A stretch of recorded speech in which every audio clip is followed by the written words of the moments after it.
सुनो सुनो सब खुल्ला ओ सैफई वाले लल्ला, सुनो सुनो सब खुल्ला अखिलेश हुए अब्दुल्ला, हम सनातनी समझे थे तुम तो निकले अब्दुल्ला, राणा सांगा से बैर अब तुम्हारी नहीं खैर, सुनो सुनो सब खुल्ला ओ सैफई वाले लल्ला, सुनो सुनो सब खुल्ला अखिलेश हुए अब्दुल्ला, तुमको गैया नहीं भारी गोबर से बदबू आ रही, तुमको गैया नहीं भारी गोबर से बदबू आ रही, औरंगजेब की तुमको रह रह कर याद सता रही, औरंगजेब की तुमको रह रह कर याद सता रही, हरी चादर से बाहर निकले गए पैर, सुनो सुनो सब खुल्ला अखिलेश हुए अब्दुल्ला।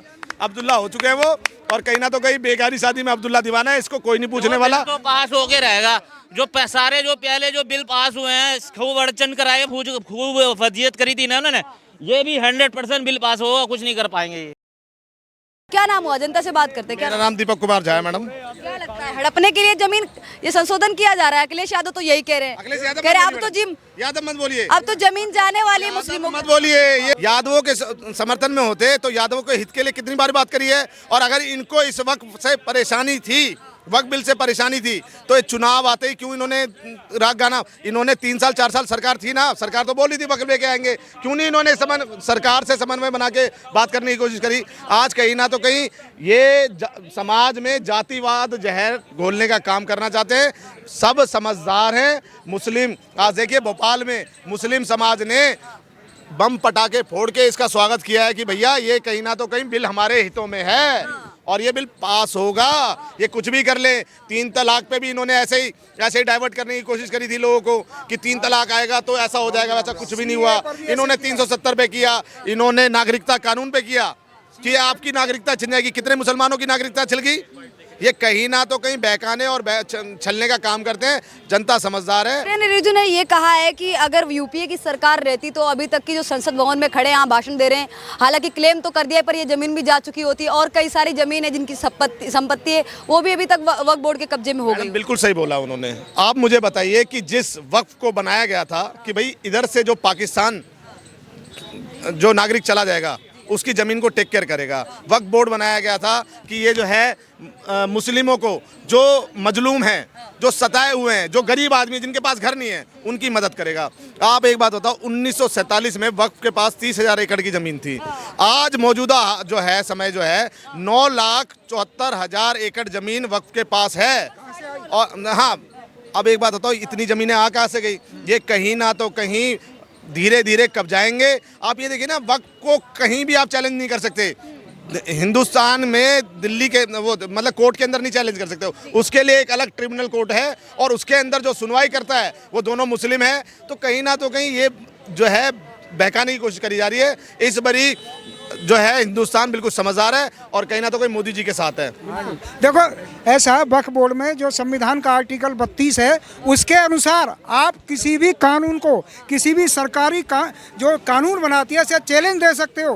केवल वक्फ बोर्ड ही ऐसा है जिसे आप सुप्रीम कोर्ट में भी चैलेंज नहीं दे सकते, और से संविधान के सीधा उल्लंघन किया कांग्रेस ने आर्टिकल 32 का, जो संविधान का सबसे पावरफुल एक्ट है, जो मानव अधिकारों की रक्षा करता है, जो पूरी तरह से किसी भी कानून को चैलेंज देने का अधिकार देता है। परंतु कांग्रेस बेईमान पार्टी ने ऐसा वो कर दिया कि वक्फ बोर्ड को आप चैलेंज दे ही नहीं सकते सुप्रीम कोर्ट में। ये भी कहा है कि भारतीय जनता पार्टी को वक्फ बोर्ड की जमीन देख के लालच आ रहा है। लालच क्यों आएगा? एक चीज बताओ, लालच ये देश की धरती है, ये इस देश की धरती है। लालच किस बात का? ये धरती बोर्ड की जमीन है भाई, उसको देख के लालच है क्या? जो पाकिस्तान हमने दिया, बांग्लादेश हमने दिया, वक्फ बोर्ड तो यहीं पे है, ये सब यहीं का है। ये क्या अपने जेब से लाए थे या अपनी अफगानिस्तान से लाए थे? हाँ बताओ, कहाँ से लाए थे धरती? ये बताओ ना, आप सवाल कर, बताओ कहाँ से लेके आए थे? अच्छा, ये जमीन है, ये जायदाद, ये कहाँ से लेके आए? मुस्लिम समाज ने दान दी थी भैया। तो मुस्लिम समाज भी कहाँ से लेके आया था? धरती यहाँ की तो थी, दान दे के गए थे भैया धरती लेके। कह रहे लाल किला मुगलों ने फलाने ने ये बनाया, तो वो अफगानिस्तान में क्या बनाया उन लोगों ने? अफगानिस्तान के अंदर तो बेड़ा गर्क करके आ गए। इसके जवाब ले लीजिए आप ना। एक्चुअली पता क्या, आप ना मुझे लगता है किसी एंटी पत्रकार से मतलब ज्यादा आपको प्यार है। आप मुझे एक चीज बताइए, कर रहे भैया, क्या बात? चलिए मेरी बात सुनिए। एक चीज बताइए, इनके बाप दादाओं ने जमीन दान करी, ठीक है, मानते हैं हम कि चलो इनके पास होगी, मगर एक बात बताओ, ये अब दावा ठोकने का फिर काम क्यों कर रहे हैं? ईडन गार्डन इनका बाप दे के गया था या दादा दे के गया था? जब दे गए, जो दान करी हुई चीज़ है वो दे गए। उसके बाद ये पटना में जो है इन्होंने एक ज़मीन पर इन्होंने दावा ठोका वक्फ बोर्ड ने, ठीक है। दिल्ली के 6 प्राचीन मंदिर पे जो है वक्फ बोर्ड ने दावा ठोका है कि ये हमारी ज़मीन है, ठीक है। अब आ जाओ 103 महाराष्ट्र में 103 किसानों की ज़मीन पे ये आपके 300 एकड़ ज़मीन पे दावा ठोका है। ये देखिए, ये आपका कर्नाटका में 1200 एकड़ ज़मीन पे दावा ठोका, 1200 एकड़ जमीन पे इन्होंने दावा ठोका है। अच्छा एक बात बताओ, निजामुद्दीन की दरगाह पे जाओ, वो जो है बीचों बीच जो दरगाहें ये बना देते हैं और पटरियों के बीच में जो दरगाहें बना देते हैं, उसके क्या टायर लग जाते हैं क्या? जो वो पटरी के बीच में भी दान दे के गया है क्या? दान दे के गया है क्या? ये कहीं ना तो कहीं गुमराह करने की साजिश है और ये नहीं होने देंगे।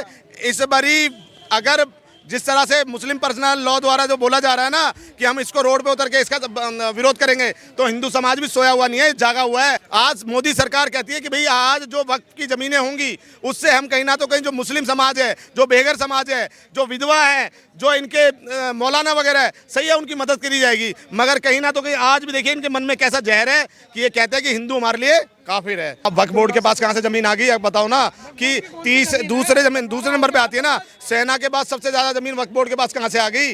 ये कब्जाई हुई जमीनें हैं और भारत की जमीन पे है। और अभी भी मोदी गवर्नमेंट ने भी ये कहा है कि भैया आपके पास जो कागज है, आपके अगर कोई मस्जिद अगर वैलिड है और आपके पास उस चीज़ का कागज है तो हम वो नहीं लिया जाएगा, मगर अगर जो अवैध तरीके से कब्जा रखा उसको तो वापस कोई भी लेगा भैया। तो ये भी कह रहे हैं कि हमारी पार्टी हमेशा वक्फ बिल के खिलाफ थी, आगे भी रहेगी, हम तो मुस्लिमों के साथ में, मुस्लिम समाज हो गए। ये मैं कहता रहा हूँ मैडम, ये देखिए ना, जिस विपक्ष को कुंभ में समझ नहीं आता, कुंभ इतना बड़ा भव्य आयोजन था जिसमें कोई जातिवाद नहीं थी, उस कुंभ में ये विपक्ष स्नान करने नहीं गया, मगर कहीं ना तो कहीं इफ्तियारी में सारे पहुंच गए। भाजपा कंट्रोल करना चाहती है अपना, किससे कंट्रोल क्यों नहीं करेगी? हर एक चीज पे कंट्रोल करना चाहती है, वक्फ बोर्ड पे भी कंट्रोल करना चाहती है। बताओ, जिनकी मैडम, इनके लिए तो कोरोना वायरस भी कुछ नहीं था, इनके लिए तो कोरोना वायरस भी कुछ नहीं था कि ये कहते थे कोरोना कुछ नहीं है। तो इनके लिए मैं अखिलेश यादव जी को नहीं बोलता, मैं अखिलेश यादव जी कुछ भी करें। अभी जो लंबी बहस चल रही है, 8 घंटे की तय की गई थी, हालांकि अब लगभग 2.5-3 घंटे लगभग बचे हुए हैं, तो क्या लग रहा है ये जो बिल है वो फाइनल हो पाएगा, पास हो पाएगा? तो हो गया ना मैडम, 293। देखिए जितने प्रेजेंट हैं उस वहाँ पे आगे भी जाना है इसको, जितने प्रेजेंट है उसमें से 51% की जो है सहमति मांगी जाएगी और 51% है भाजपा के पास। भाजपा इस बिल को पास कराएगी। और अखिलेश यादव जी का बहुत नाम ले रहे हैं, तो अखिलेश यादव जी के लिए शायरी पढ़ देता हूँ, आप सब थोड़ा सा समर्थन दे देना भाई।